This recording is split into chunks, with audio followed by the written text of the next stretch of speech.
Nesse vídeo nós vamos nós já fizemos a introdução, na verdade, hoje nós vamos começar Colossenses, capítulo 1, dessa playlist do estudo básico da Epístola aos Colossenses. Certo? Vamos então começar?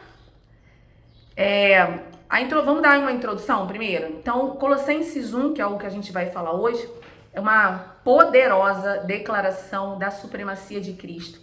E também é um chamado à maturidade espiritual.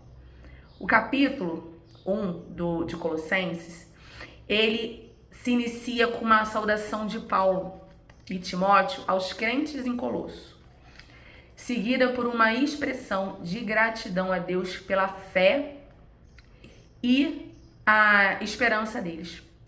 O restante do capítulo foca em exaltar a pessoa e a obra de Jesus Cristo, demonstrando a sua preeminência sobre toda a criação e a sua função central na reconciliação entre Deus e a humanidade.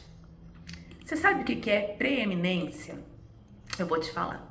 Quando a gente lê preeminência, a gente entende que Cristo é a importância total, que ele é a superioridade, que ele é a destinação, que ele é a excelência.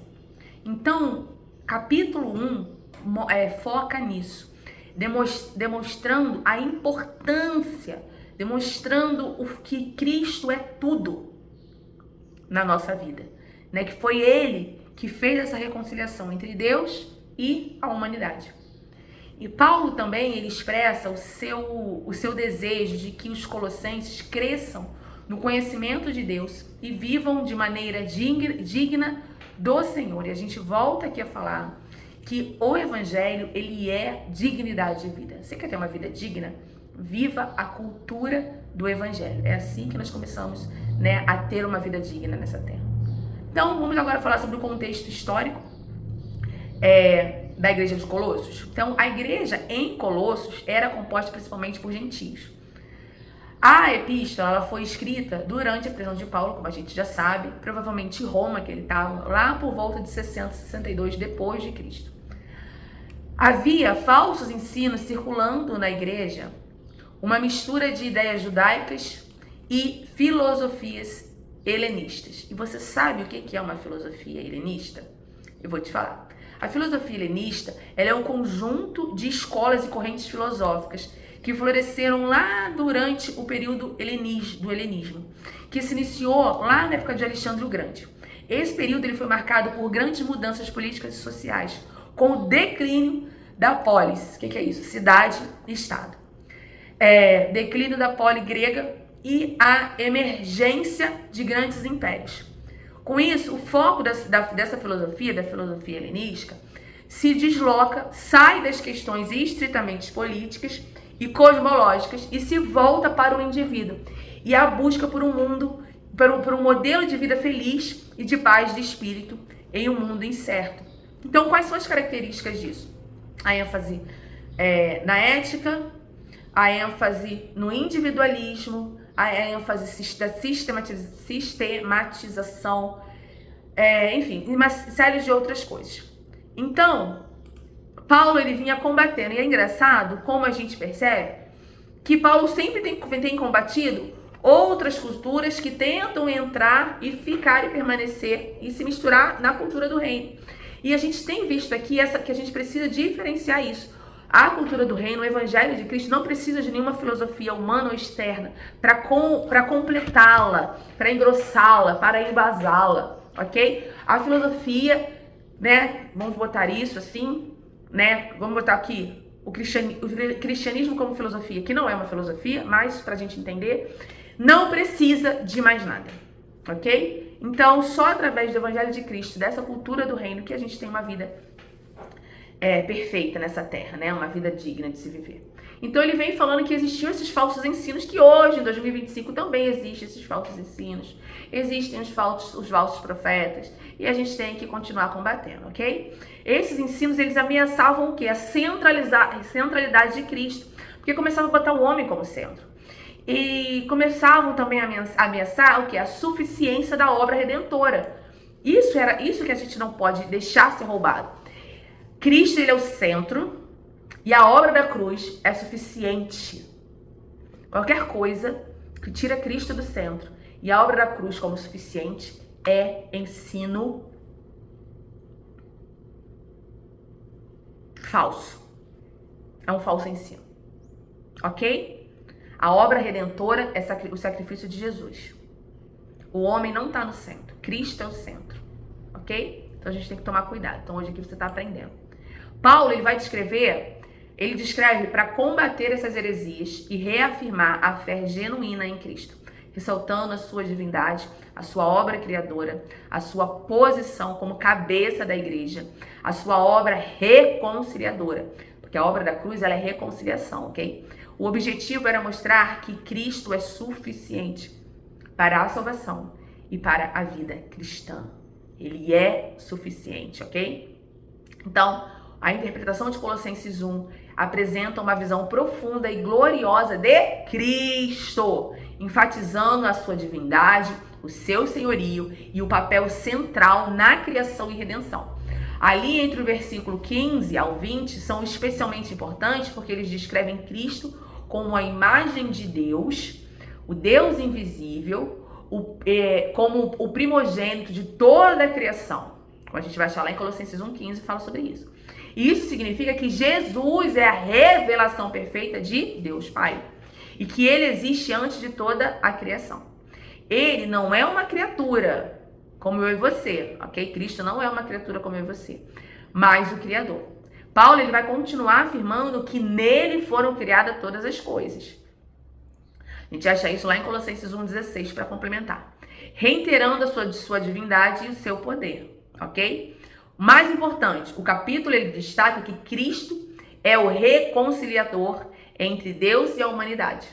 Então eu só tenho a minha salvação através de Cristo, através da fé na obra da cruz, ok? Não tem outro caminho. Não existe todos os caminhos levam a Deus. Não, só Cristo leva a Deus, ok?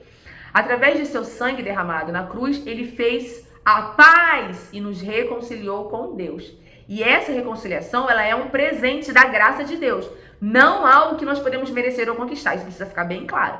Nesse capítulo 1 a gente encontra isso, né? A gente encontra, na verdade, várias passagens bíblicas que a obra da cruz ela é pela graça, é pela fé, e é um presente de Deus, e a graça é um presente de Deus. Não é pelo que nós fazemos que nós vamos merecer, tá bom? É uma graça, é a graça do Senhor, é um presente que Ele nos dá, mas isso mediante a fé. Só que quando eu tenho fé na obra de Cristo, eu me aproximo de Cristo, eu mergulho nessa cultura de reino, não tem como eu ficar a mesma pessoa. Esse é o caminho. Bacana? Não é pela minha obra, não é pelo que eu faço. Mas quanto mais eu me aproximo de Cristo, eu sou transformada e modificada. É assim que acontece, tá bom?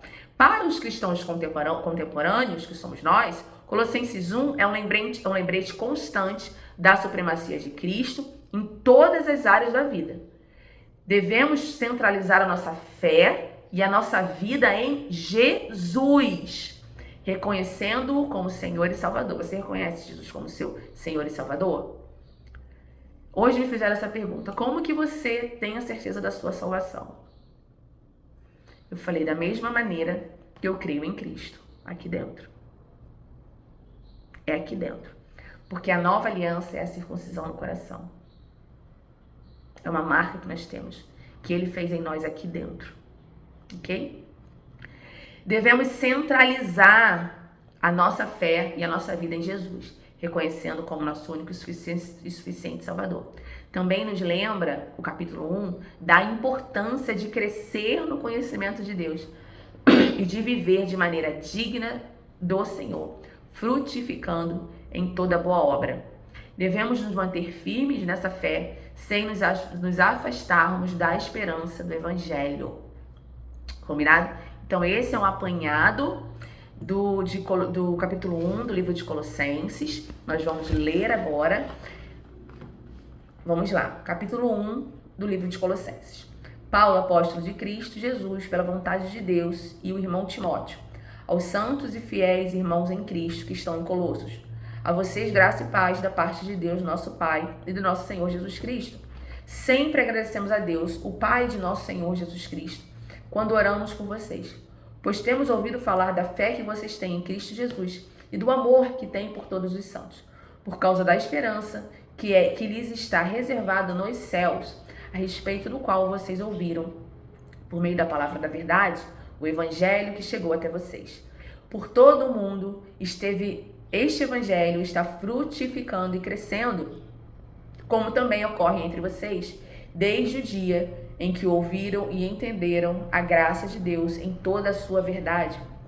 Vocês o aprenderam de Epáfras, nosso amado cooperador, fiel ministro de Cristo para conosco, que também nos falou do amor que vocês têm no Espírito.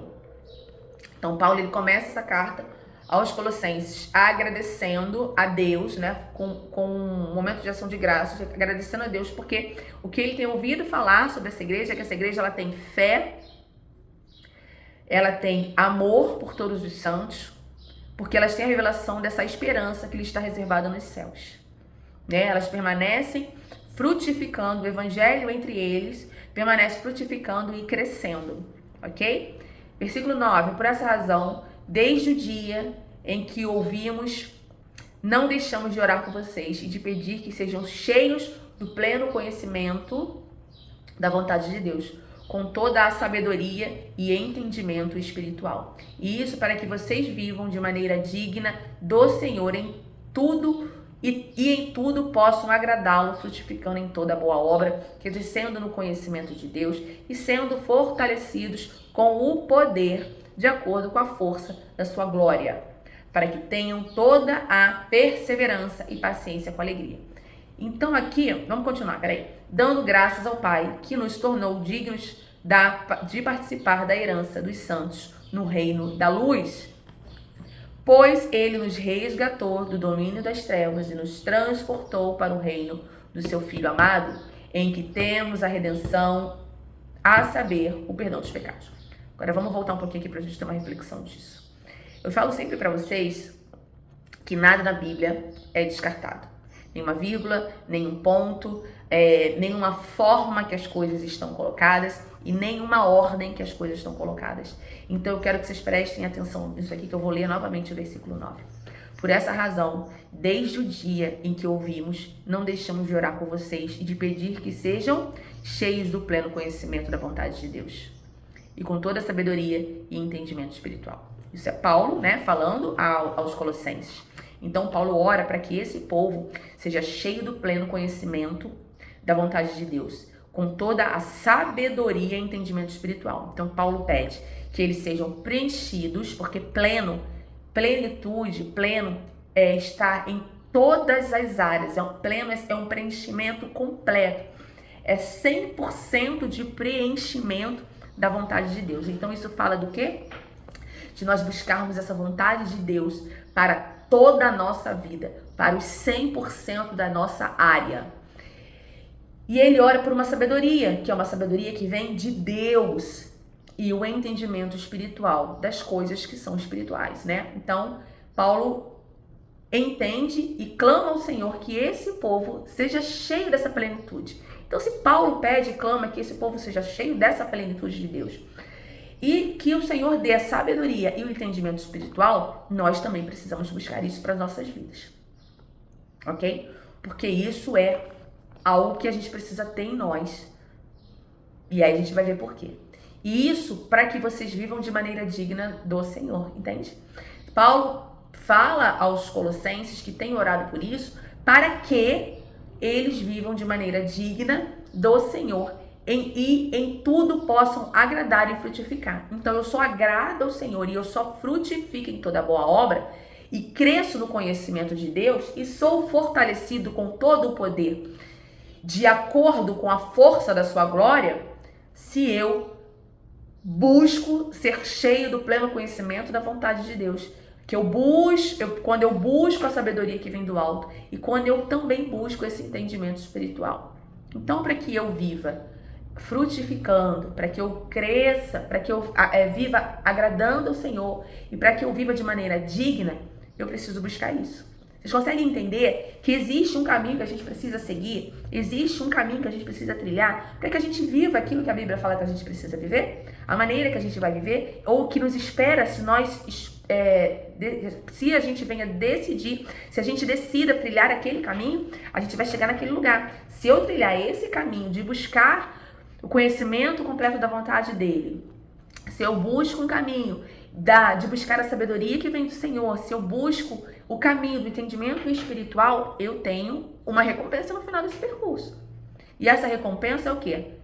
Agradar o Senhor, que eu creio que seja o desejo do seu coração, porque é o desejo do meu coração, agradar o Senhor, frutificar na obra de Cristo e crescer no conhecimento. E quando eu começo a buscar essas coisas, eu cresço em conhecer a Ele. E aí eu começo a ser fortalecido, não numa força humana, mas como está aqui, eu sendo fortalecido com todo o poder, de acordo com a força da glória de Deus, ok? Para que a gente persevere, para que a gente tenha toda a perseverança e paciência com alegria. Então existe um caminho, dando graças ao Pai, e aí também uma outra coisa que a gente precisa aprender a dar graças ao Senhor. Senhor, obrigado, eu te dou graças, Senhor, por esse dia que amanheceu, eu te dou graça pela comida que eu tenho, eu te dou graça pelo teto que eu tenho, eu te dou graças pelo trabalho que eu tenho, eu te dou graça pela vida que eu tenho, Pai. Não interessa como que você está vivendo. Você tem que aprender a dar graças ao Senhor pela sua vida. Isso não significa ficar estagnado. Significa que, Senhor, eu sou grata, porque toda a minha vida está em Ti, todo o meu ser está em Ti. Todas as áreas da minha vida são entregues a Ti para que a sua vontade venha. Então, do dia de hoje, eu sou grata pelo dia de hoje. E eu continuo conseguindo conhecer e prossigo em conhecer, e eu tenho uma dignidade de vida e as coisas começam a se encaixar. Mas isso é um processo. Ok? Perseverança e paciência são chaves para você viver tudo que Deus tem para você. Versículo 13. Pois Ele nos resgatou do domínio das trevas e nos transportou para o seu reino do Filho amado, em que temos a redenção por meio do sangue e o perdão dos nossos pecados. Amém? Então a gente finaliza aqui e a gente vai fazer a parte 2 amanhã. Deus abençoe.